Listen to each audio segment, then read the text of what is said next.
Так, пожалуйста, ваш товар. И, секунду. Ваш чек. А, не нужен, спасибо. Не, вы не поняли. Это не предложение, это ваш чек. Ты меня не понял, мне чек не нужен.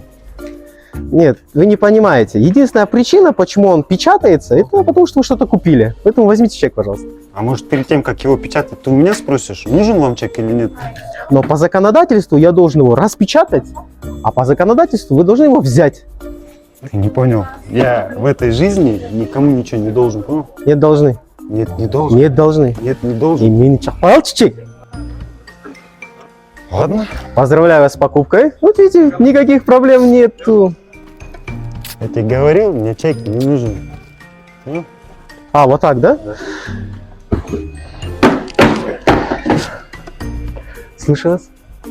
а я могу деньги за товар вернуть? Конечно. А у вас есть чек?